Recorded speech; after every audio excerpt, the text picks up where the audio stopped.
Welcome back to That Stupid Dating Show. It is a beautiful Sunday afternoon. It is a beautiful Sunday afternoon. Welcome back, Eric. Thanks, dude. We are here again. We are back with That Stupid Dating Show, your most favorite dating show of all time. It is my favorite. I don't watch any other dating shows. It's your favorite one you've ever been on, right? Yeah, the favorite one I've ever been on. Yeah. I'll watch dating reels and like life coaches, and I'm like, yeah, you guys should just go listen to That Stupid Dating Show. Yeah, I do the same.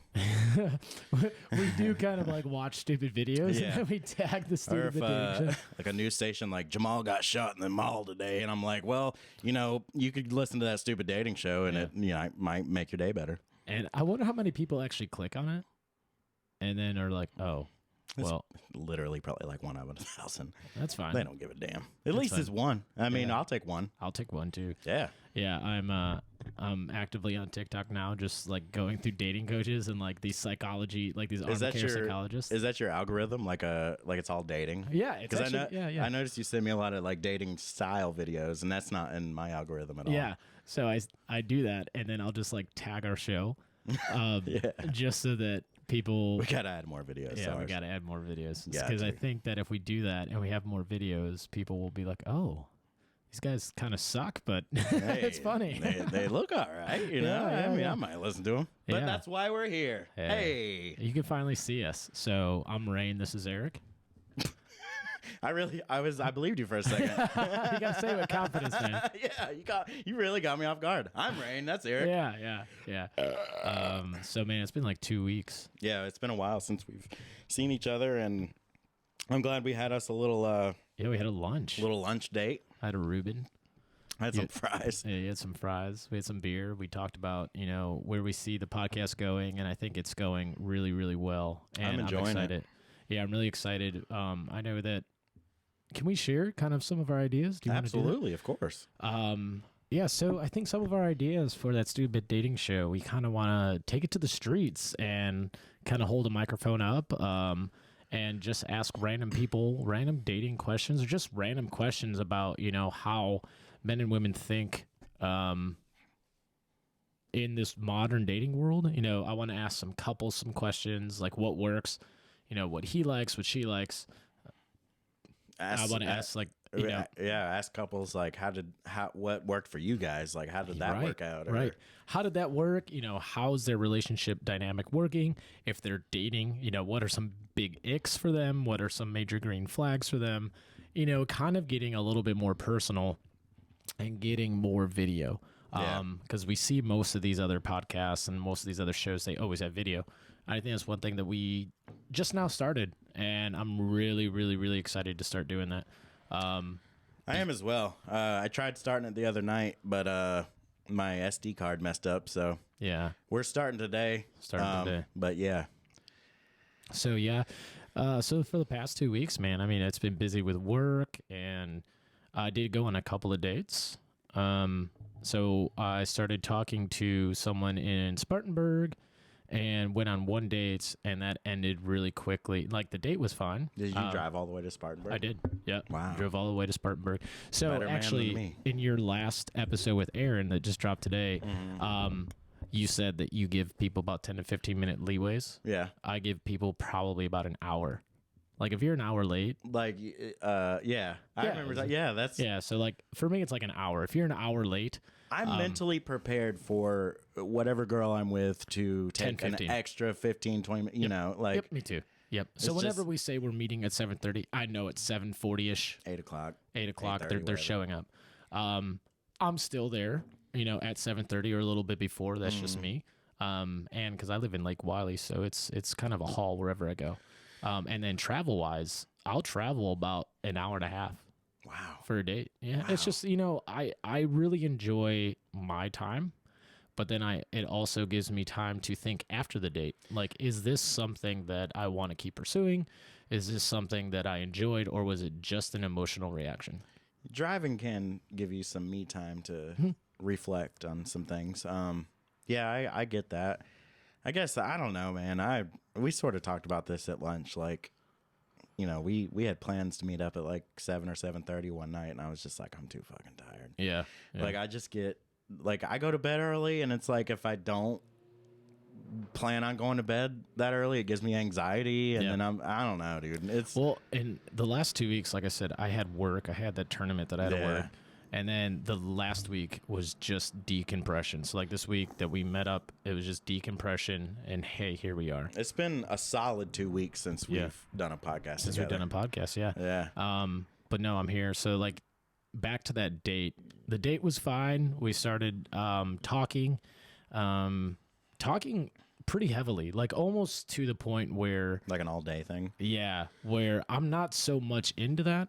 But I could tell that she was, so like I Just entertained it. I Kinda went entertained with it, and I was okay with it. Like it didn't bother me. It wasn't Yeah. a red flag or anything. But what ended it was we did have some FaceTime calls, and during one of the FaceTime calls, and this is my new ick, is we started talking about animals. And she has a very deep love for animals, which is great. I love that. But it's to the point where she loves animals more than humans, and I can't comprehend that. So we've talked about this a little bit before. Yeah. You don't believe animals have souls. Yeah. Let's try to like break this down to where people understand and can respect you a little more for your opinion. Yeah. So when I say animals don't have souls, that does not equal I hate animals. Yeah. Right. That's not what it means. I never thought that. In fact, I walked in, and who was I showing attention to? Chloe. Chloe. Your dog. Yeah. I mean, I love animals. You hear Chloe in the background of a lot of episodes. Yeah. And, I do love animals. I think they deserve just as much respect as every living creature, but I'm not going to hold them above a human. Do you think animals have feelings? Maybe Like, not a soul, but what about feelings? what do you mean by feelings? Like if I catch Chloe doing something wrong, the tone of my voice, and that's probably where I went wrong with this, with you. But the tone of my voice can change her whole demeanor. Yeah. Yeah, for sure. I don't think that constitutes feelings. But also, too, dogs know when they've done wrong, even if they're going to do it anyway. Like, Chloe's going to go eat cat shit. And if she walks out of there and she sees me looking at her, she's like, yeah, I just ate some cat shit. Yeah, but did she know that before you ever... No. Okay, so I don't know. I mean, I guess I want to test this. I want to test this, and I want your permission. Can I go out after our show and literally insult your dog, but in a very nice way? Well, of course, she doesn't understand language. Exactly. She understands tones. She understands tones, right? So if I say, "You're such a good girl," "Oh, you're so good, I fucking love you," but I'm pointing the finger in an angry way. Yeah. And it's the same with a baby, right? If you did that to a baby and you do it, They don't the know. tone, they don't know. Not don't saying, know. but that okay. So now your argument be, well, babies have souls. You're right. It's a learned thing, but I don't think that. I think a baby can distinguish a little bit more than a dog. So do they have feelings? Yes and no. I mean, you can watch one of Sarah McLachlan's old videos. Oh yeah, See that? they're crying. I mean, but that's just. Yeah. I always come back to, if we didn't domesticate these animals, they would be wild. They would be wild, and they wouldn't know these things. Well, we're not gonna like drive too hard into No, a sure. subject, but like we were talking about earlier at the bar, abortion. Yeah. And like I said, we're not gonna dive too deep into this, but you brought up a good point, saying there is such a thing as aborting puppies. Yeah, it's a real thing. So like you mentioned something about those dogs would never think about it. Nope. They're forced to. Yep. They don't have a choice like a No human choice. does. Yeah. So, and this came up with a date that I'm still talking to the girl. So this is a separate person that I've been on a date with, who also has a deep love for animals, and I think that's special and great. I'm not saying that is wrong and that's the ick. I think it's an ick when you put an animal before a human. Okay, so like I would leave my partner for this animal. That's like, well, what? I 100% understand and agree with what you're saying, but also too, I think you're someone. What's the last animal you've had in your life? I mean, just in my marriage, we had 2 dogs, and they're still alive. Oh, So you've been around animals for a long time. For sure. Yep. You didn't grow any sort of attachment, or were they like more her dogs than yours, or? I think that demeanor wise, they were my kids and her dogs because they knew that they couldn't sense the attachment. Were they more just there than anything? For me, yes, they were just there. I can see that. Now the Dachshund, the wiener dog, became old and grumpy. And was blind and has lupus, and that's the first dog that me and my ex-wife. Poor motherfucker. Yeah, I mean that was our first purchase together before we had our son, and he started attaching to me. Your son? Yeah, we purchased him. Yeah. He's still for sale. So some of a bitch is expensive. No, I'm kidding. I love that little dude. That was awesome. And he he's gets not more little. and more expensive. Yeah, I know. He's not little. He's taller than me now. But so Bonsai is his name. Became more attached to me because I share the same energy as him. I just am a grumpy old man that wants to. Yeah, leave me alone.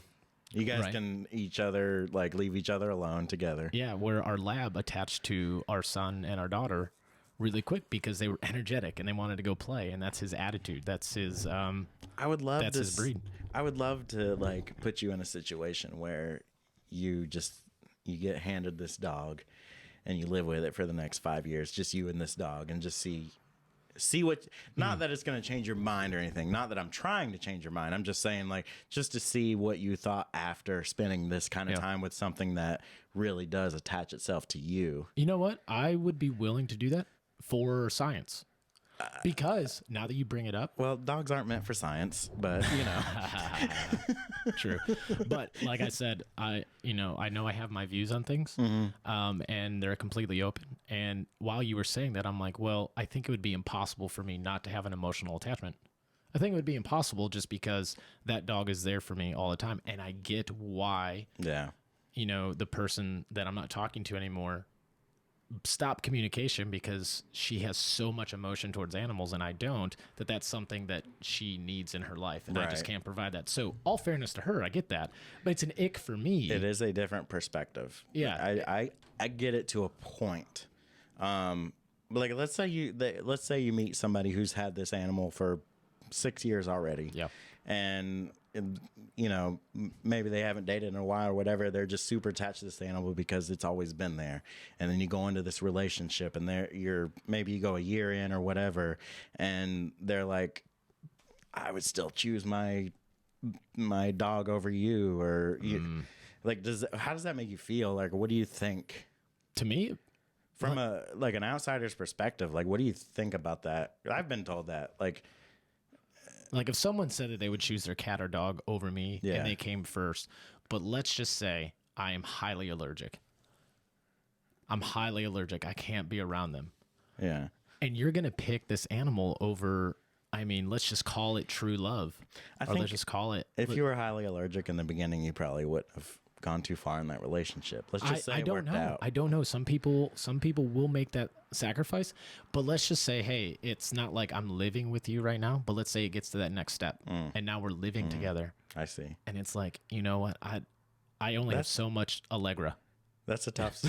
That's a tough spot for somebody. It is. It's a tough spot, and that's where I'd be like, well, who do you value more, a human connection or an animal connection? See, and that's that kind of why I want to take let's say you're not whatever. What the fuck did you say? Allergic to this animal. Okay. Yep. Let's just say it's just normal. You meet this girl, she's had this dog for however long, and then you guys really, really hit it off, and you're just, you're not so much a dog person, but she loves her dog, but you guys are really just, you're meant to be. At some, are you gonna, I guess, just deal with it? Yeah. So are you asking me personally? I guess. I didn't really know where I was going, because a part of me thinks either you're going to have to just sacrifice and deal with it, or you're going to leave. Yeah. So you're not going to get so far into a relationship before you sacrifice or leave, Right. So me personally, I'm going to make that compromise. Mm-hmm. I'm never going to ask somebody that they can't stop loving their dog and choose me. Yeah. My whole thing is, and maybe this is a projection and a trauma of mine, that like if we're in a relationship and I'm planning a vacation and your first thing is, well, what about the dogs? Or, hey, we're gonna go to bed. It's like having children. I mean, you got to figure out what the fuck to do with them. And then you figure it out. But then it's like, hey, can we just have, can we put them in kennels? No, they can't go to kennels. Like, that's bad for them. Like, what? Like, to me, I just can't comprehend it. Like, the kennels are there for a reason. As an animal owner, I guess I get it. Yeah. Because in my mind, like if I put my dog in a kennel while I go out of town, I just think about her being locked up for 23 hours a day. So, like solitary confinement. Yeah. So why do you feel that way? That's just what I assume of the kennel people. So if you, I mean, I know they let them out and stuff, but you let them out, and I mean, there are some good kennel staffs that, I mean, this is what they do for a living. It's a business, and they have people playing with them, and that could be a better life there than in the home. Could be. Yeah.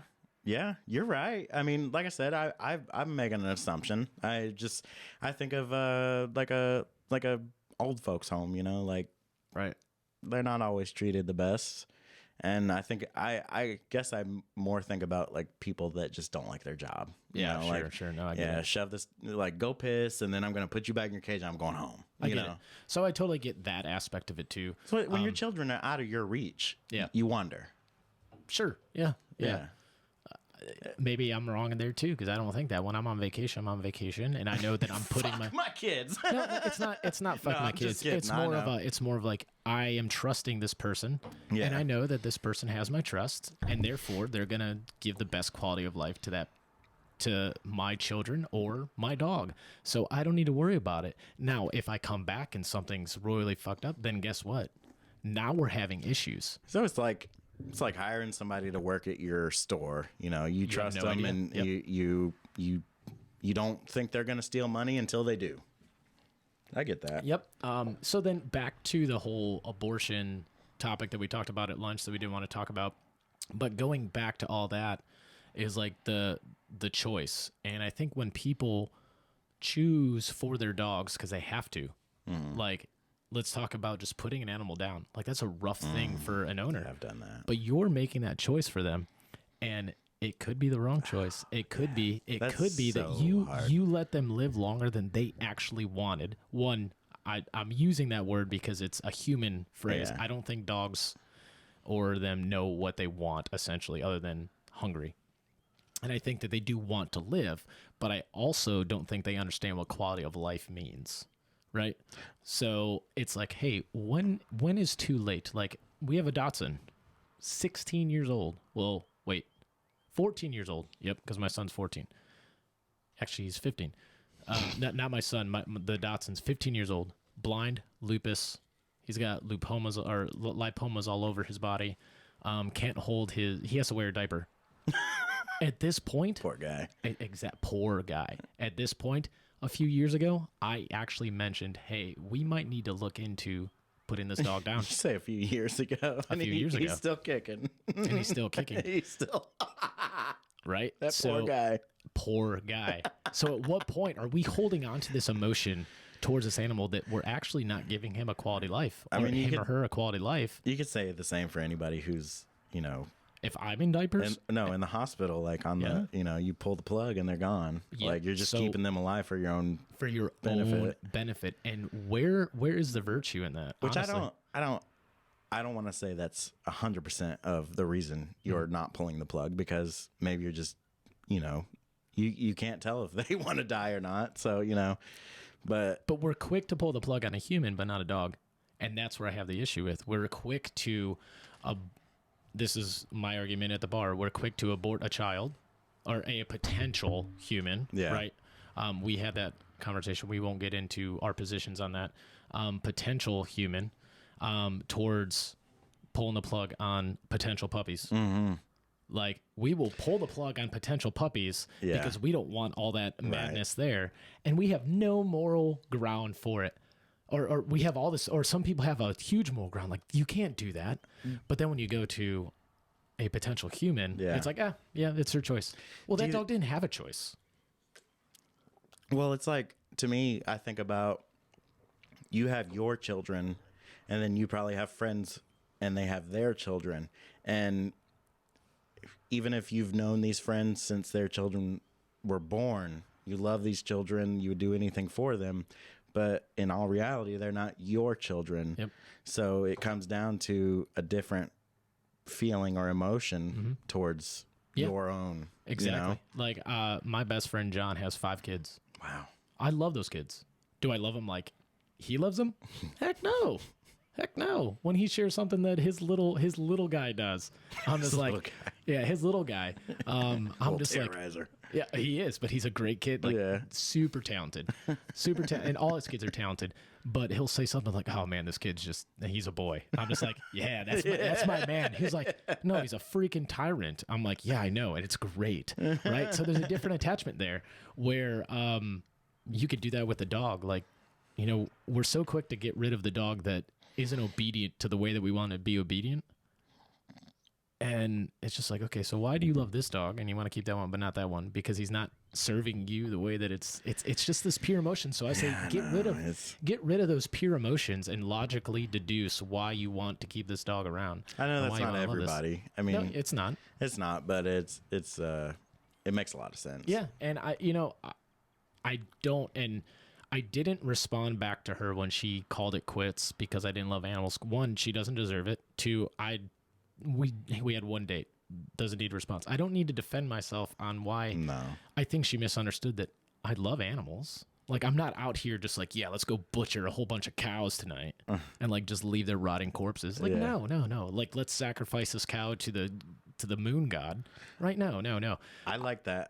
On that note, I wanna hold on to that. We're gonna pause real quick so we can stop this video. Okay, cool. But also to like the things that women put on you. Yeah. I like what you're going, Cool. the direction you're going. Yeah. So we're gonna. Wow, our first video is gonna be me talking about freaking animals with souls. It just worked out. I love it.